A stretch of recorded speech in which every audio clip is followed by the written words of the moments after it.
Let's go ahead and jump in. So I have Justin here.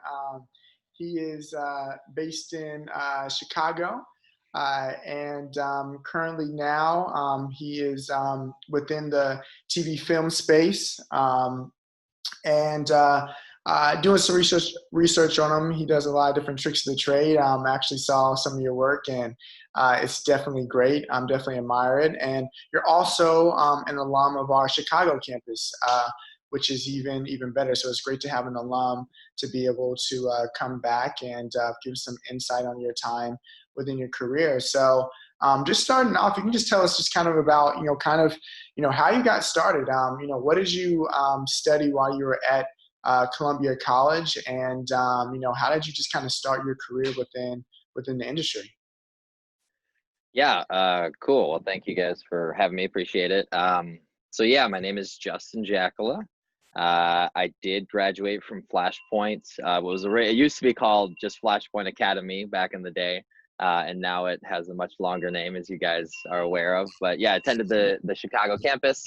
Um, Going back to the very beginning, I was a senior in high school and I simply didn't know what I wanted to do. I thought I wanted to work on vehicles for the rest of my life. And my parents said, "Oh, we think you're too good at working with people to work with tools under a hood all day. We think you should work with people." So I thought I do like people.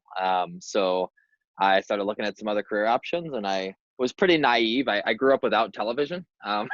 I grew up pretty disconnected from media. Had 11 acres of woods and a dirt bike and a go-kart and a paintball gun and a bunch of friends and a kickball and all that jazz. So I thought, I wonder if people get paid to like make videos. Like, I wonder if that's a thing. Which is really funny to look at the ignorance of myself at that moment. So I kind of Googled it and Googled film school to see if that even existed, and this giant list popped up, and looked at a couple of schools across the country and ended up going to the Chicago campus and had a really great experience. Originally, I wasn't sure if I wanted to study directing or producing. Ultimately, I knew I wanted to start my own company, so I knew that the benefits of studying producing were going to be greater than if I studied directing in regards to starting my own company. So that's what I did. I studied producing in Chicago at the Chicago campus, and yeah, graduated and started my career off. Got myself my own job. I had while I was in school, I had volunteered to film the Hugo Television Awards, which is one of the largest advertising television award ceremonies in television. And it was in Chicago. And so as I was filming it, I met with the guy who won the award. It was for a McDonald's commercial. I don't know if anybody remembers it, but it was for the French fries, like getting the shaking out a bag of French fries to get the last fry, except it was a bear who attacked this car of this couple who were eating McDonald's and shook the car and got the last fry out of the car. So anyways, he won the award, met with him afterwards. Dennis Giraud is his name. He ended up being the top producer at Leo Burnett, which is one of the biggest advertising agencies in the world. And then I just kept in touch with him over about 6 to 12 months before I graduated, and then said, "Hey, I'm about to graduate. Do you have any positions open?" And he did. And so started my career off at Leo Burnett.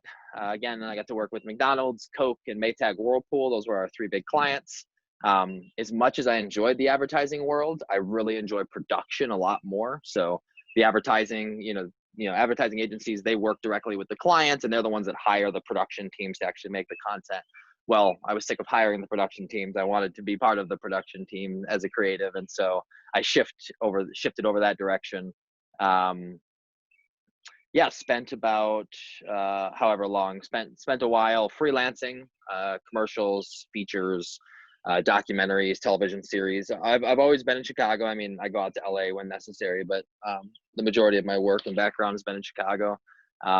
Little bit of New York, but always based out of Chicago. And so yeah, freelance for a while, then got a full-time job through the career services department in Chicago. They said, "Hey, there's this opening at the newspaper. They're looking for an advertising producer, kind of a one-man band. You're gonna really hands-on, whatever."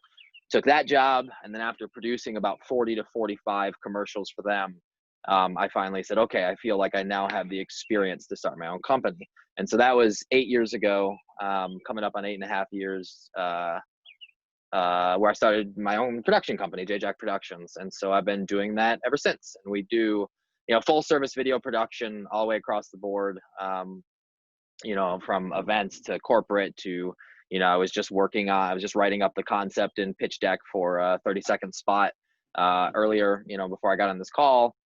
We also have a feature film that's currently, we're like this close to selling it, which is really, really exciting. Featuring, well, we can get into that later. I know you were going to ask me some questions, Ricky, about that later, but so yeah, that's kind of my background. Cool, awesome. And if I could, just to kind of give them an idea of your style and what you do, I was going to go ahead and you got a short reel on your website. So if it's okay, I was going to show that to everyone. Yeah, that'd be great. Awesome.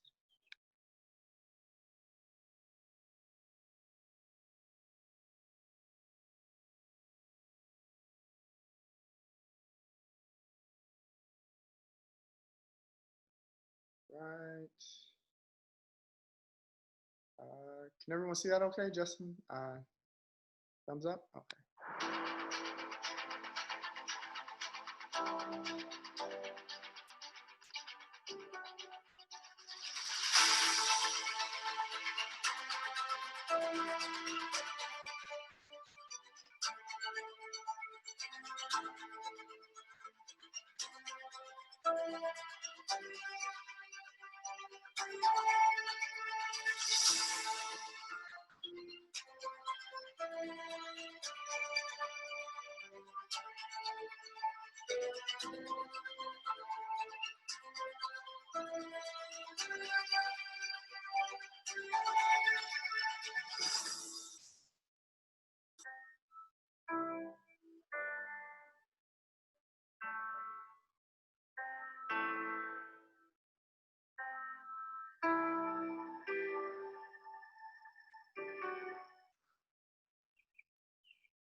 Go me.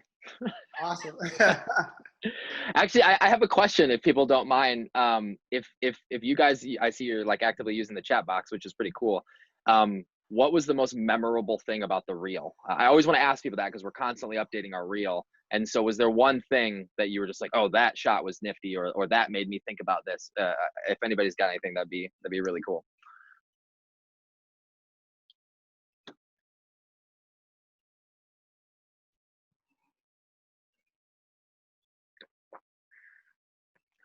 Sunset shot. Drone shots. Environmental shots, nice. Oh, baseball scene, that's one of our favorites. Was that Amanda?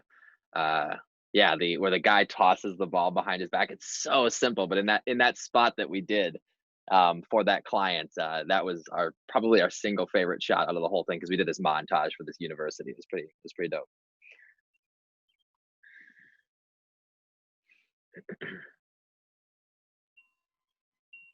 Cool. Ricky, you're muted. So I know you mentioned that you transitioned from more of the advertising side of things, but is there anything that you feel like you learned from doing that that you've kind of brought those skills over to your own production company now? And if so, like what were some of those things? Yeah, definitely learned a crap ton. So one of the things was, so like depending on your personality, like the advertising agency route can be a great freaking route. There are an insane amount of perks working on that side of things. It's like a little bit ritzy, higher end. We're getting free baseball tickets and hockey box tickets all the time. It's a little more frou-frou-y. Again, but it's a lot less hands-on. So you're not, if you're good at client relations, if you're good, if you want to be a creative director, you can work at an agency and you're concepting these commercials and stuff like that. If you're a killer producer, you can, do all the producing and the hiring and all of that jazz.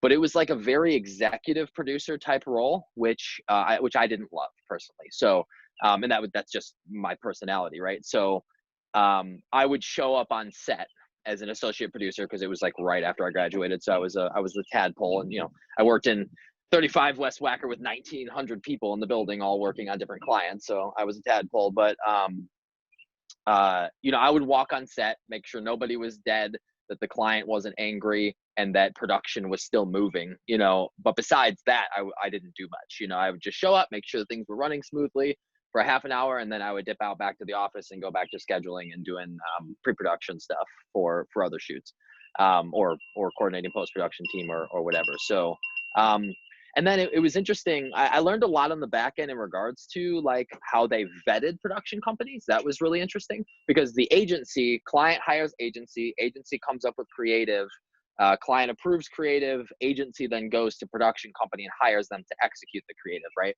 And so there was always a bidding process of the agency trying to find the best production company for the job. And these were pretty high end jobs, right? You're talking $50,000 to $100,000 at a minimum per 30-second spot for McDonald's or Coke or whatever.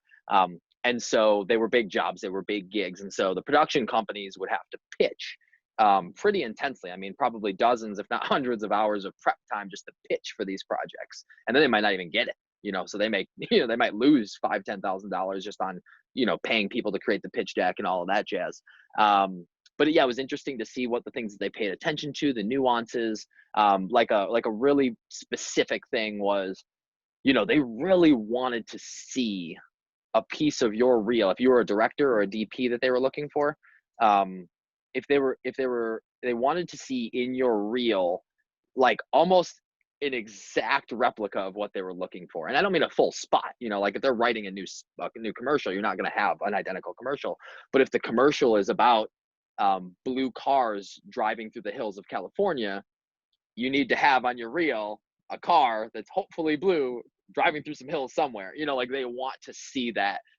So I always encourage people when you're putting together your reel, either one of two routes: either A, have a lot of variety in one reel, or B, split up into multiple reels once your work gets that vast, so that you can have the car driving reel, you can have the directing kids reel, you can have the whatever, so that if what the spot's about, you can send them the reel that's most fine-tuned, so they think, oh, this guy does cars in the hill stuff.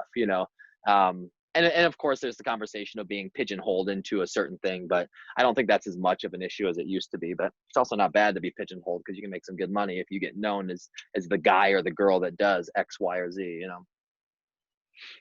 Awesome. Okay. Okay. And for your own company that you have now, we have a lot of students and recent graduates who their goal is to start their own production company, but they may not know where to start with that process. For you, like, what did that process look like? How long did it take? And how long was it before you started getting your first clients? Yeah, it's a great bunch of questions. So uh again, I knew I always wanted to start my own company. And so that was always my mindset. Okay, how do I get to that point? And I knew the day that I graduated, I wasn't there. And it's not because I was stupid or I was behind. It was just that there's a crap ton to learn in this industry.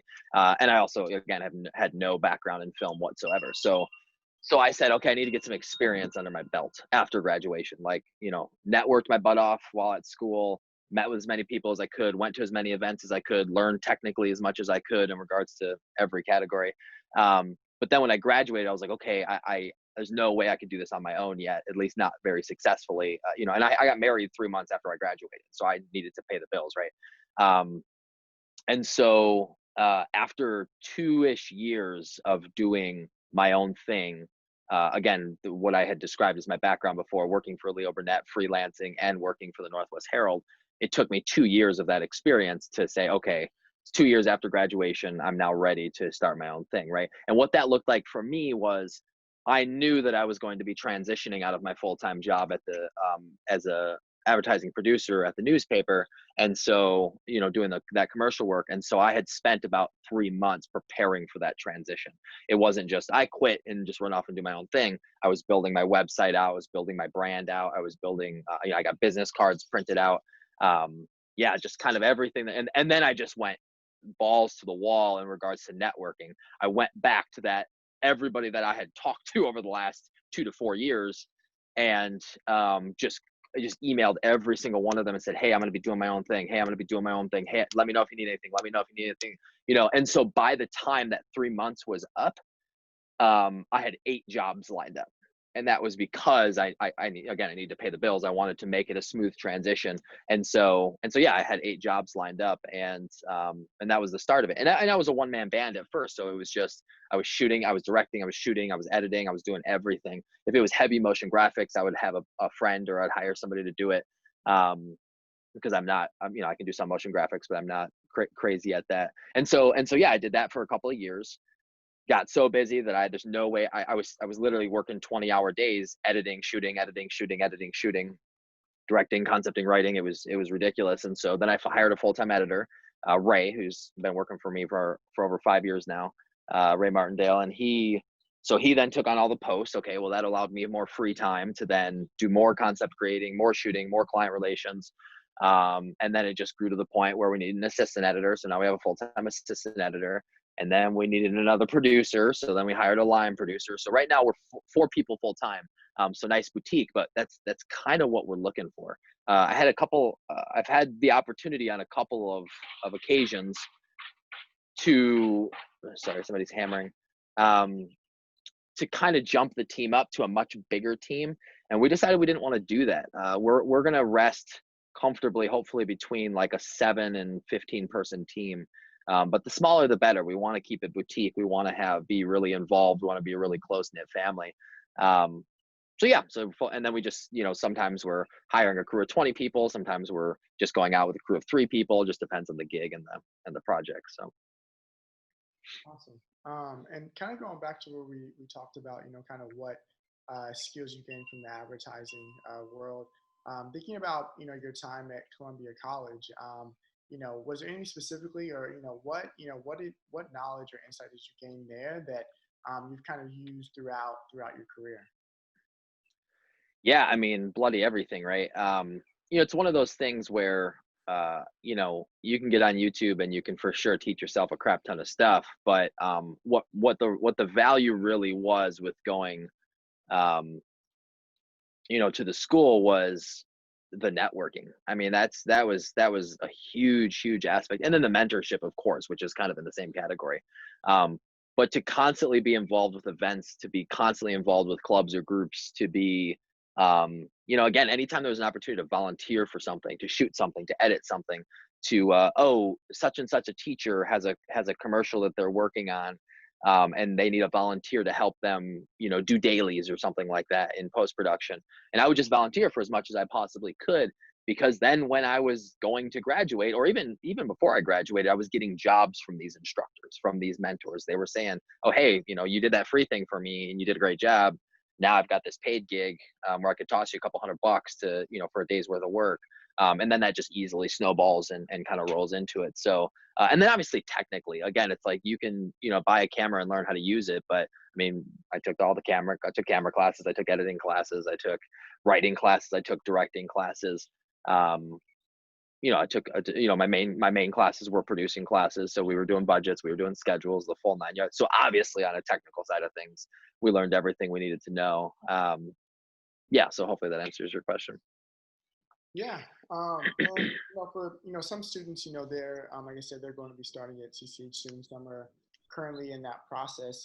But as we're thinking about some of the ones who are still freelancing while they're in college, or they're getting ready to graduate to move into the industry. Now for Chicago and LA, the circumstances may be a bit different, but for the most part, the industry is pretty much very calm and for the most part shut down. What's kind of like your trajectory, with your own business, and what can students be planning for and thinking about until things start to get back to, somewhat as they were beforehand? Yeah. So is your question ultimately like, this COVID season and then transitioning out of that? Yeah, because I think for a lot of students, especially if they're about to graduate, they're like, "Oh, I've been planning, hoping, trying to look for work, and now it's with certain companies not hiring right now." Just kind of what you're seeing, or any friends you've been talking to, and the trajectory, and what people kind of expect, or are there certain type of positions that are still open, right now, even Okay. though? Yeah. Yep. Yeah. Okay. Great question. So to give you an idea, I'll give you guys a little bit of a sneak peek into our production company, because it's obviously been brutal on everybody. but we had 9 projects that were going to go into production, and all 9 of them froze instantly because of COVID-19, right? So I mean, we were about to gear up for one of our busiest 3 to 6 month, um, that we've had ever had, because there were 9 projects, but they were big projects, and some of them were multifaceted, as in like one of them was like a 3 video package, and blah blah blah blah blah. So anyways, so things obviously kind of came to a screeching halt, right? The only on-set work we've done was for a client of ours who had us film uh, their empty building, because we're doing like this COVID-19 spot for them, which is showing a building which normally has tens of thousands of people in it empty, and all that jazz. The really good question that you asked, or the really cool thing that you alluded to, was, well, what is still happening? Motion graphics is happening like mad, right? So all of our client projects, out of those 9 projects, I think 3 or 4 of them just said, let's scrap the original creative, let's just do motion graphics instead of a live action piece. So motion graphics is pumping, which is really, really great. I'm trying to think, one of our busiest clients right now is a community college, right? We're doing a TV spot for them. We're doing like a package of like 4 other videos for them, for their website launch, and blah blah blah blah blah. And that they're staying super busy. They're it's a state run school. So they're still chugging along. Yeah, we're getting a lot of phone calls from, again, it's a little bit COVID specific, so I'll break away from that in a second, but we're getting a lot of phone calls of like virtual graduations, like, hey, our university is not having graduation this year, and we would like to take all the money that was put into that and put it into doing a video. And I don't mean just virtual like a Zoom graduation. I mean like doing like an animated, with photos, graduation, live action video type of thing. So that's been pumping along really well. Obviously things are going to open back up. I would say this is just kind of a random little tip, but to the best of your personal ability in marketing yourself, if you can kind of brand yourself as being COVID safe right now, I mean, that's going to be advantageous. We just built out two new documents. One document was, filming procedures for COVID-19. And actually, the state of Florida, if you guys look up the state of Florida, the Florida Film Office, they just released like a 6-page document of like COVID safe on-set procedures that covers like every department. It's really well done, and I would highly encourage you to go check that out. And we actually based our internal document off of a lot of the stuff that came off of there. But yeah, it's gonna be a weird getting back on set, because I don't know. Again, we don't know if that's 3 months away or 6 months away or whatever. But yeah, a lot of post-production stuff happening. The other thing I was going to say, a lot of clients are sending us content. We've got and we're doing a lot of post-production on it.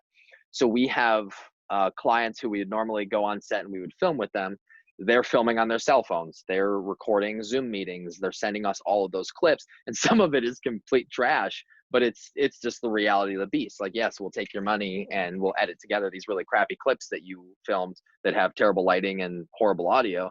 And then we put like a nice bumper package on it where it's nice intro graphic, nice exit graphic, maybe do like a picture in picture where it got a cool border or cool background or something like that. And we take these videos that make these clients look extremely mediocre and unprofessional, frankly, and make them look very unmediocre and very professional. So that's another area to definitely consider for any of you who are focusing on the post-production side of things, is collecting assets from people and adding graphics packages to them. So Nice. Okay. So kind of transitioning now, and kind of some advice for current students. Is there something that now, as far as being well into your career, within the industry, that you wish you would have known, while you were in college? Something that you kind of can share, like any advice that you wish you would have been given, while you were in Ricky, college, now that you've learned. cool. I lost you for half a second there, but it sounded like advice I would give current students that I wish I would have known. Is that accurate? Yeah. Uh-huh. Cool. Yeah, so a couple really practical things, especially those of you who want to start your own business. start your own business bank account immediately.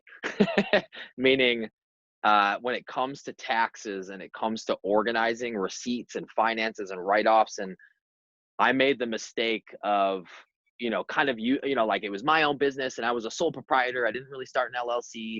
And so I just kind of used my own personal finance, and it got really messy really quick.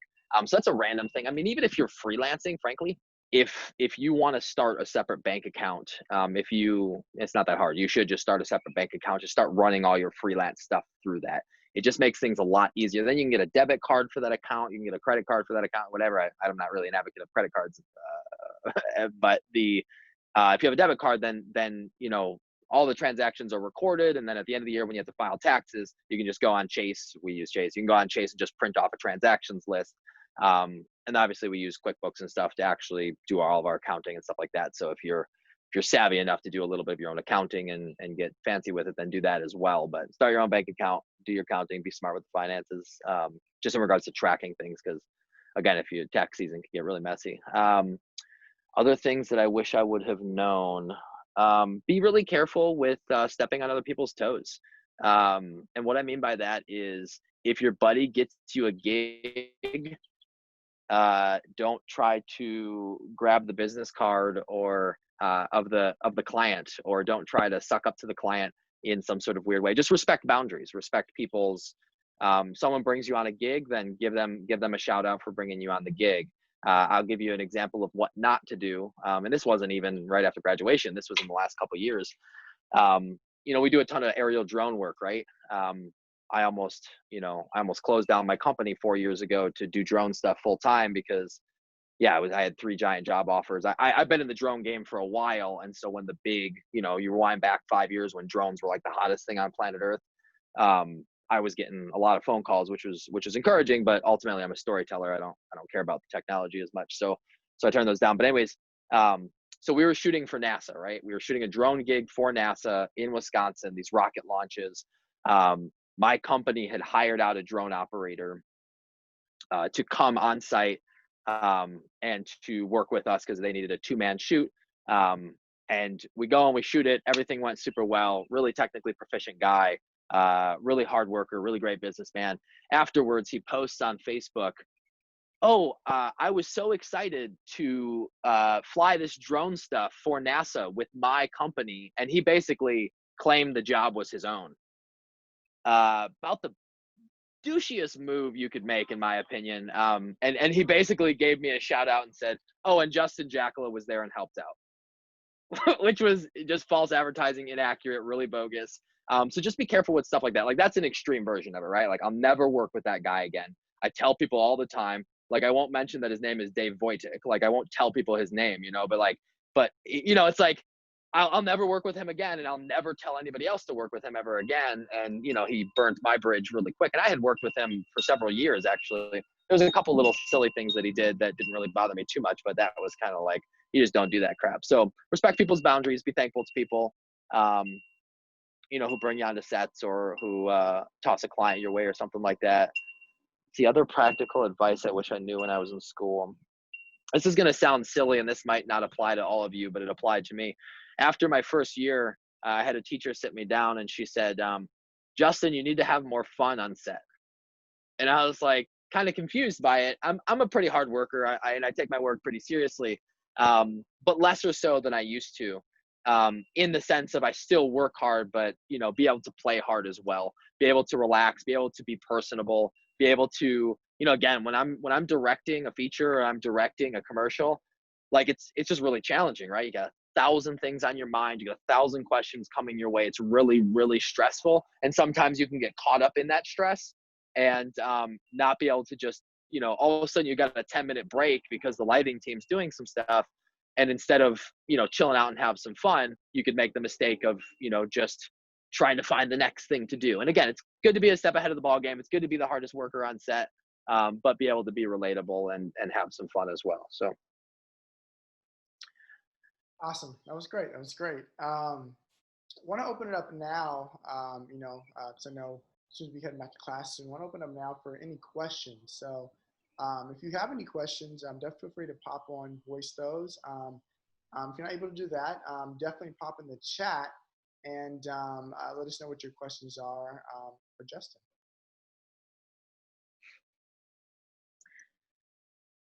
I might have a question. You mind? Yeah, go ahead. Okay, thank you, Justin, first. My name is Ozzy. Got admitted to CCH. I'm very excited.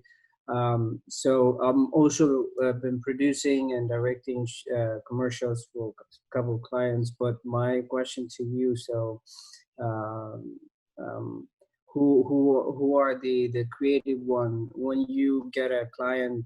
Are they the one who give you like a guideline or tell you exactly what to do, or are you the one who like coming up with the idea and saying, hey, we can do this for you? So I mean, how do you negotiate with them, with your clients? Yeah, that's a super good question. It's all over the board, man. It just depends on the client. You got to treat clients differently. We have completely different workflows for different clients, even, where it's like, even though at the end of the day, we're still producing, a 30-second spot, or we're still producing a piece of branded content or something like that. The actual workflows are different. Cause like one client will literally come to us and say, I want a video. And so there's like no input, right? Zero creative. Like they're just like, I don't know anything about video. I know that it's important. I know that I watch videos. I want a video. And so then we really dive into the fun part for me. That's one of my favorite things, is the creative concepting. Well, to get a good creative concept, you need to dive into who they are, what they represent, what are their company's whys, all of that jazz. And so we have the kickoff meeting. So we sit down and we talk about the theme of what they're trying to accomplish. We talk about the demographic, what's the age range we're talking to, what's the, what ethnicities are we talking to, what group of people, and where is this going to be seen? It's going to be seen on YouTube. It's going to be seen on Snapchat. It's going to be seen on a big giant projected screen in front of a crowd of 1,000 people for a convention. Like, so once we start to grind through all of those questions, we can then come up with some creative. And sometimes during that meeting, you're kind of able to come up with some creative at that point. And sometimes, we get done with the meeting and we haven't quite found what I refer to as the golden nugget. I think every is like the perfect sweet idea, or a couple of them. And so we do a lot of the creative concepting, right? Where they literally say, okay, just tell us what we should do. We go back, we create anywhere between 1 and 3 concepts. We go back and we pitch them and we say, hey, here's 2 concepts. We really like this one. This one's a really close second. What do you think of these 2? They go, I don't know anything about video, but I really like the idea of that one. Let's do it. And then we go from there, right? Then there's the other end of the spectrum. The other end of the spectrum, we might be working with a marketing team of 20 people, whether it's an agency or it's an internal marketing team for a large organization or something like that. So we're going to them and they're saying, we want a 30-second spot. This is our exact demographic. We want there to be a girl licking a popsicle stick while she's riding a pink bike going down the street. They've already pretty much figured out what they want right now. I do go in there because I'm the one, heading a lot of those meetings as the creative director. I do go into a lot of those meetings prepared to give my input. And so I'm pink. And they might say, oh, well, it's our branding colors. And I might say, oh, that's great. But what if we actually did the opposite of your branding colors to represent the polarity between whatever? So it's like I'm still bringing stuff to the table. But if they just simply say, no, we want a pink bike, I said, great, we'll do a pink bike. So it's finding that balance between giving creative input and then also, I definitely lean towards the client is always right. I'm a businessman. I want to make money. I want to make a sale. I want to, I'm a creative, of course. I'm going to present the best creative I possibly can, and what my team comes up with. But at the end of the day, if they want a pink bike, I'm only gonna mention it once, and if that's where they end the conversation, that's where they end the conversation. So it's just finding a balance, man. It's and it depends. Is it a one-off commercial, or is it a client that you're trying to cultivate for the next 10 years? So it's like if it's a one-off commercial, maybe you do push a little harder for the creative vision if you're the creative director and conceptor coming up with the concept, or if you're the director on set or whatever like that. Maybe you do push a pinch harder. Again, you're not going to get in fights with people, but you're, hey, I really try to sell it. But if it's a client you're trying to cultivate for 10 years, maybe you take it easy on them and you worry more about the client relationship than you do about having the perfect first commercial with them. because maybe you gain their trust on the first one, and then by the third one, they don't care what you do. So it's just a balance. Awesome. Cool. Thank you. Yeah, for sure. We have another question in the chat. Let's see here. It says, what was it like to produce a documentary, and what was that process like? Nice, great question. So I've never produced a feature length doc. Feature is considered over 45 minutes, right?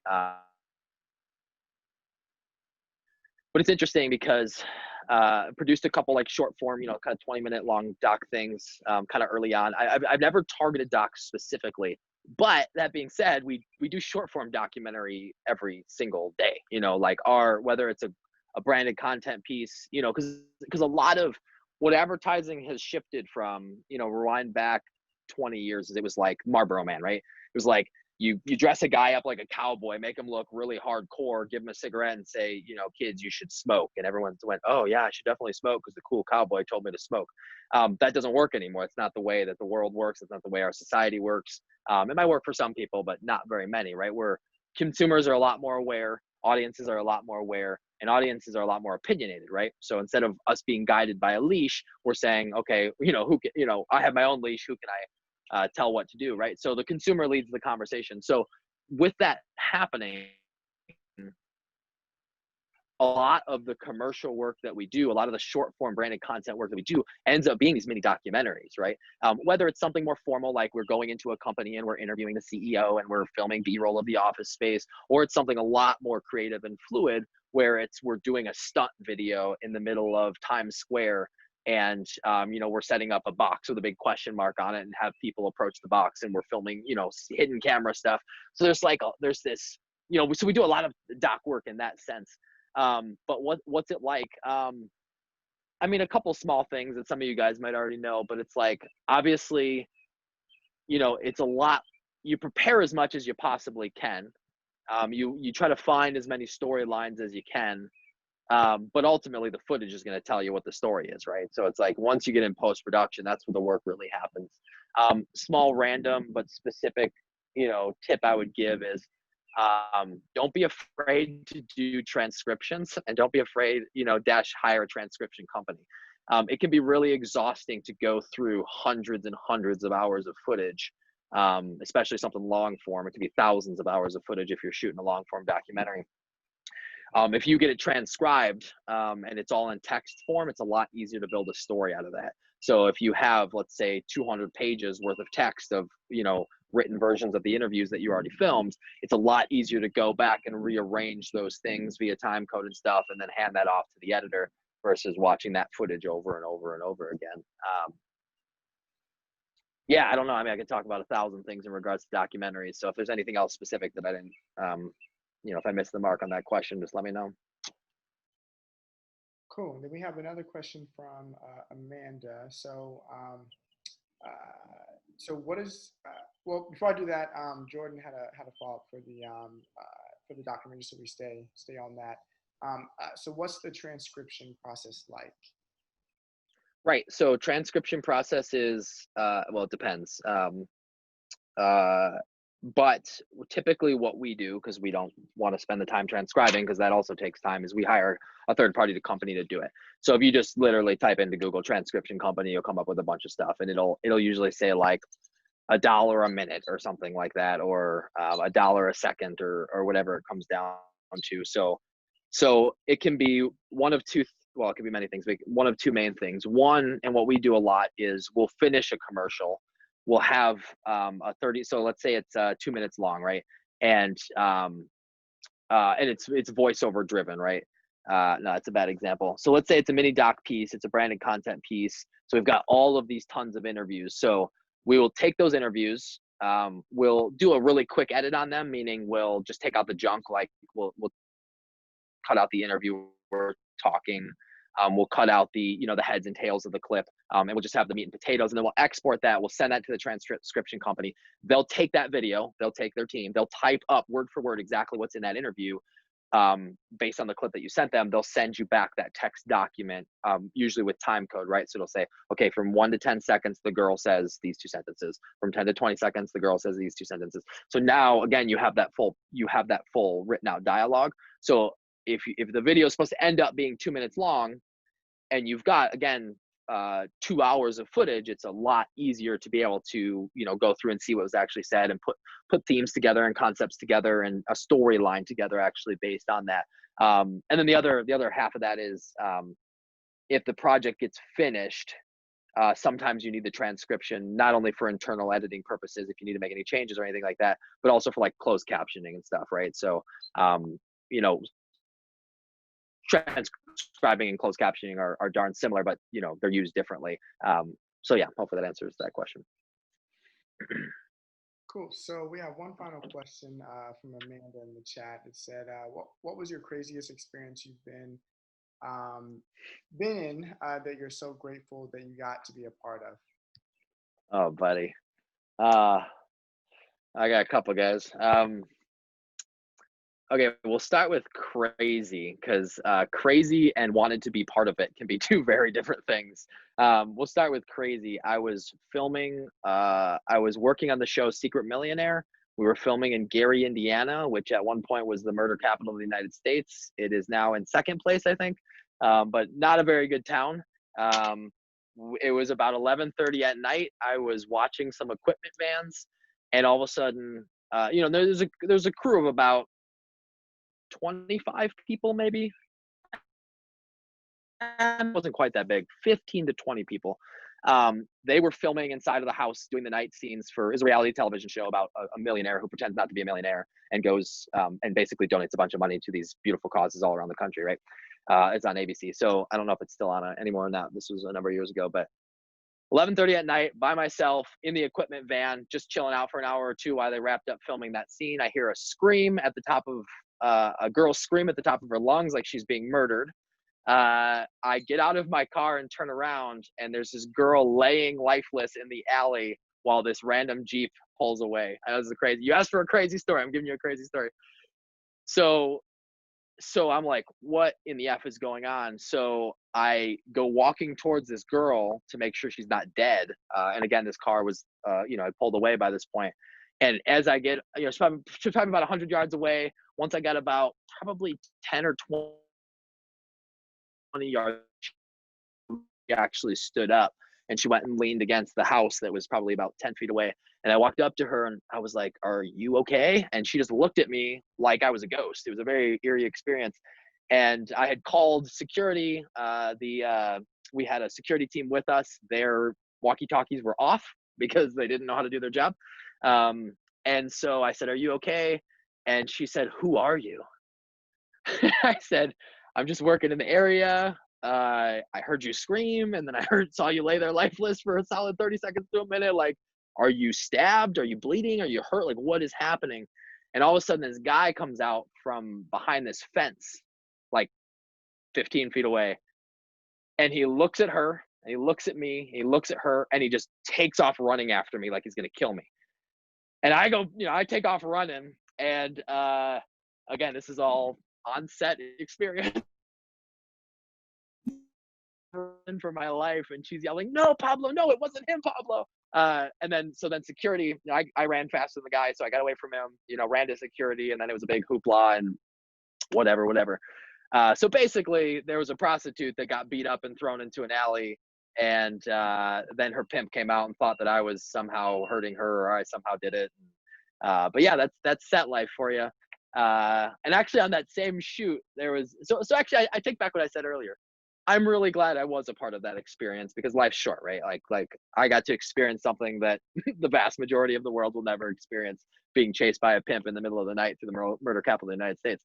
And on that same shoot, there's a woman named Leslie Garvin. She's a reality TV producer out on the West Coast, who probably one of the best producers I've ever worked with. And it's the same shoot, and it's the last day, and we're in downtown in the middle of the day, and we were trying to keep a low profile because we had probably $1 million. We don't want to rob or downtown with our cameras out, you know, the 3 cameras, you know, 2 audio guys, our millionaire is standing there. We're about to go into this little convenience shop and film a scene, you know, reality scene in this convenience shop of him buying some stuff and donating some money to them. And all of a sudden these 2 thugs come booking across this open field towards us. And they're yelling at us as they're running towards us full speed. "You want to see the real Gary?" We're like, oh my gosh, we're about to be attacked. Like, what is happening? And so as these guys are charging after us, you know, and they're reaching into their pants like they got a piece on them, like they have a firearm on them. Little 5'0" line producer Leslie Garvin, who was in front of the show, like basically walks away from the crew straight towards them and says, "Yeah, actually, we would like to hear about the real Gary. Can we please interview you?" And it was like, it froze them in their tracks. And they went from literally about to attack us, verbally announcing that they were about to attack us while charging us, to we interviewed them. I mean, you know, so it was like, it was a learning moment for me, where it was like, well, A, she's in charge of the set and she took charge of the set and she put everybody in a safe position. B, she solved this insane situation with a little bit of TLC and just being witty, you know, hey, let's get them on camera. Everybody likes a camera. And thankfully it worked. And they didn't say, you know, screw off and, you know, attacked us anyways.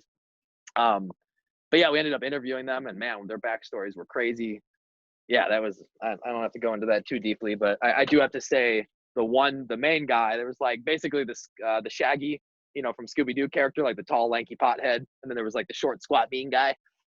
Those were the 2 guys. And the short, squat, mean guy, he said this thing that will stick with me forever. And I just got to share it because it was crazy. He said, "People think I'm bad. I'm not bad." Again, this is a dude who was just about to attack us for no reason besides being a gangster. He said, "People think I'm bad. I'm not bad." He goes, "I'm just a product of my environment. I watched my mom be raped and murdered in front of me when I was 7 years old. So don't tell me I'm bad. I'm just a product of my environment." And it was like, whoa. Anyways, it was a pretty crazy moment. So that was a pretty awesome, crazy, ridiculous life lesson experience. And I mean, overall, crazy things do happen on set. I mean, that was obviously insanely crazy, but you know, stuff happens on set. Filmmaking is wild and fun. All right, so I guess we'll be looking out for your own documentary coming out soon. Book. Sounds like it'll be one to watch for sure. So just want to say a major thank you to Justin for taking time today to share your knowledge and your experience with us. We definitely appreciate it. And we've also in the chat, I think Brad shared his website as well. So definitely, if you want to keep in touch with him, definitely pop over to his website. I'm sure you can shoot him a question. He'll definitely get back. And then if we can as well, we'll touch base with him to see if he has some type of contact info, like an email or something that he's open to sharing with you all as well, if you have any follow-up questions. So thank you, Justin. We greatly appreciate your time. And we'll talk to you all soon. Thanks so much. Yeah, for sure. Thank you guys. And yeah, through the website, if you email that, it will get to me. Just say, students, that'll get passed on to me through the site. So awesome. All right. Thank you all so much. I really appreciate it. And we'll talk to you soon. Awesome. Later, guys. Bye. Thanks, Justin.